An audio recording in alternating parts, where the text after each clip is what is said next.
ओला dock YouTube channel को subscribe करें और बेल आइकॉन को दबाना मत भूलें। अस्सलाम वालेकुम, मैं हूं डॉक्टर ताहिरा। आजकल बारिशों का मौसम है, बहुत ज़्यादा नमी है, ह्यूमिडिटी है और उसके नतीजे में होता क्या है, द बैड हेयर डे। आपका जो सर है उसमें से लग रहा होता है बॉम्ब फटा हुआ है। आपको मेरे अपने बालों से भी अंदाज़ा होगा कि बहुत ज़्यादा फ्रिज़ी होते जा रहे हैं बाल, और फ्रिज़ी होते हैं क्योंकि आपकी नमी जो है वो पूरी की पूरी जो मॉइस्चर या नमी जो फ़िज़ा में होती है उसको हमारे बाल जो हैं वो अट्रैक्ट करते हैं और उसको ट्रैप कर लेते हैं और एज अ रिज़ल्ट फ्रिज़ी से हो जाते हैं। तो आपने करना क्या क्या है कि आपके बाल यूँ फ्रिज़ी ना दिखें।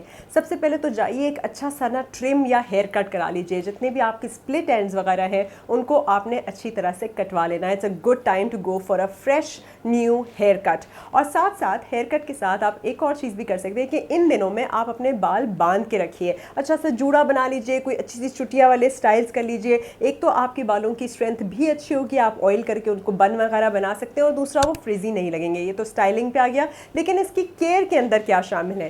केयर के अंदर ये शामिल है कि आपने ऑयलिंग करनी है बहुत अच्छी, ज़्यादा एवरीडे। अगर आप कोकोनट ऑयल लेते हैं, कोकोनट ऑयल या नारियल के तेल के अंदर आप विटामिन ई कैप्सूल को खाली कर लीजिए और उसको मिला लीजिए। हल्का सा उसके अंदर आप कैस्टर ऑयल या आलमंड ऑयल जो होता है आपका बादाम का तेल, उसको मिला सकते हैं और थोड़ा सा गर्म करके आपने अच्छी सी अपनी ऑयलिंग करनी है। ऑयल खूब सारा लगाइए और फिर माइक्रोफाइबर टावल जो होता है ना, टावल को आप आराम से अपने इर्द गिर्द लपेट के, या तो उसको अच्छी तरह से लपेट के ताकि वो पूरी तरह से सोक इन हो जाए। ओवरनाइट रख सकते हैं, ओवरनाइट रखें, या घंटा दो रख सकते हैं तो घंटा दो रखने के बाद आप अपना हेयर वॉश कर सकते हैं। पाकिस्तान के टॉप डॉक्टर्स के साथ अपॉइंटमेंट बुक करें, वो भी पेशेंट फीडबैक देखते हुए।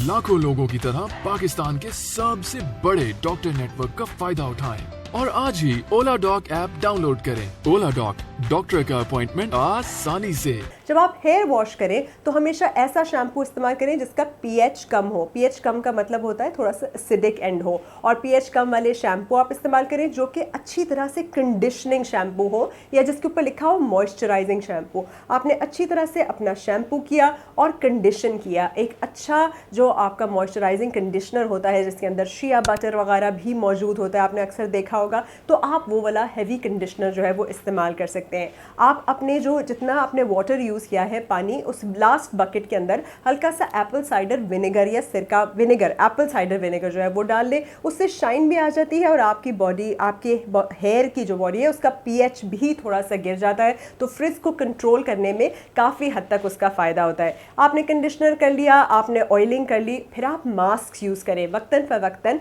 आप अच्छा हेयर मास्क यूज़ कर सकते हैं। हेयर मास्क के अंदर कौन कौन सी चीज़ें हैं जो आप घर में इस्तेमाल कर सकते हैं? आप केले का मास्क बना सकते हैं। तो केला लीजिए, उसे मैश कीजिए, उसमें जैतून का तेल और शहद, ये सब कुछ खालिस होना चाहिए। हनी, ऑलिव ऑयल एंड केला, इसका आपने मास्क बनाया, सर पे लगाया, ऊपर शावर कैप पहन ली और फिर घंटे दो के बाद उसको अच्छी तरह से धो लिया। एक ये मास्क हो गया। दूसरा आपने कोकोनट ऑयल का और साथ विटामिन ई कैप्सूल के साथ आपने उसकी ऑयलिंग की थी। तीसरा मास्क क्या हो गया? तीसरा मास्क आप ये कर सकते हैं कि आपने हनी लिया, उसको आपने दही में मिलाया और उसका मास्क बना के वो लगा लिया। एक और मास्क जो बहुत अच्छा है, उसमें आपने अंडा लिया और आपने उसके अंदर दही मिलाया और साथ थोड़ा सा आलमंड ऑयल जो है आपका बादाम का तेल, उसको मिला लिया और वो लगा लिया, और फिर उसके बाद वो उसको भी घंटे बाद धो लिया। ये सारे के सारे जो हैं आपके फ्रिज को टेम करने में बहुत ज़्यादा फ़ायदा देंगे। एक और चीज़, अगर हम प्रोडक्ट्स के ऊपर आते हैं तो सीरम्स मिलते हैं, बहुत सारे लाइट वेट सीरम्स भी होते हैं, डीप फ्रिज स्प्रेज भी होते हैं।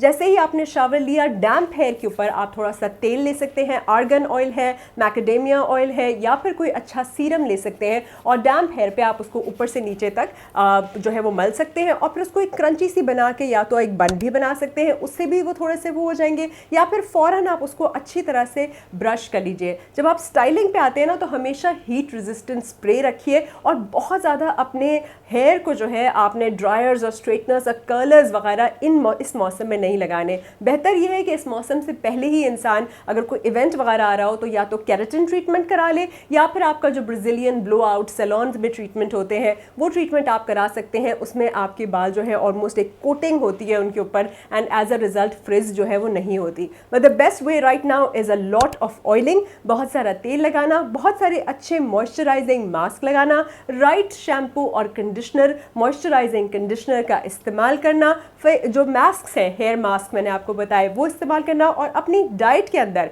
आप सारे अपने multivitamin, biotin, vitamin D, vitamin E सारे के सारे अच्छे रखें। जब आप अपनी ग़िज़ा भी सही रखेंगे और हेयर केयर भी आपकी प्रॉपर होगी तो आपको बेसिकली ये जो फ्रिज़ है ये इतनी ज़्यादा तंग नहीं करेगी। एक और चीज़ मैं आपको बताती चलूँ, जो कूलर्स होते हैं और एसी में अगर आप पूरी रात सोते हैं उससे भी आपके बाल जो है वो काफ़ी हद तक फ्रिजी हो सकते हैं। तो आप एक अच्छी सी टॉवल या हल्का सा स्कार्फ जो है, पहले आपने ऑयल किया, फिर ब्रेड किए अपने बाल, एक कस की चोटियाँ बना ली और उसके ऊपर एक हल्का सा स्कार्फ वगैरह लगा के अगर आप सोते हैं तो भी it kind of controls the frizz in your hair. तो ये सारी चीज़ें आप कर सकते हैं एंड डेफिनेटली आप जब जाएंगे so you will not be having the bad hair day that usually this weather does.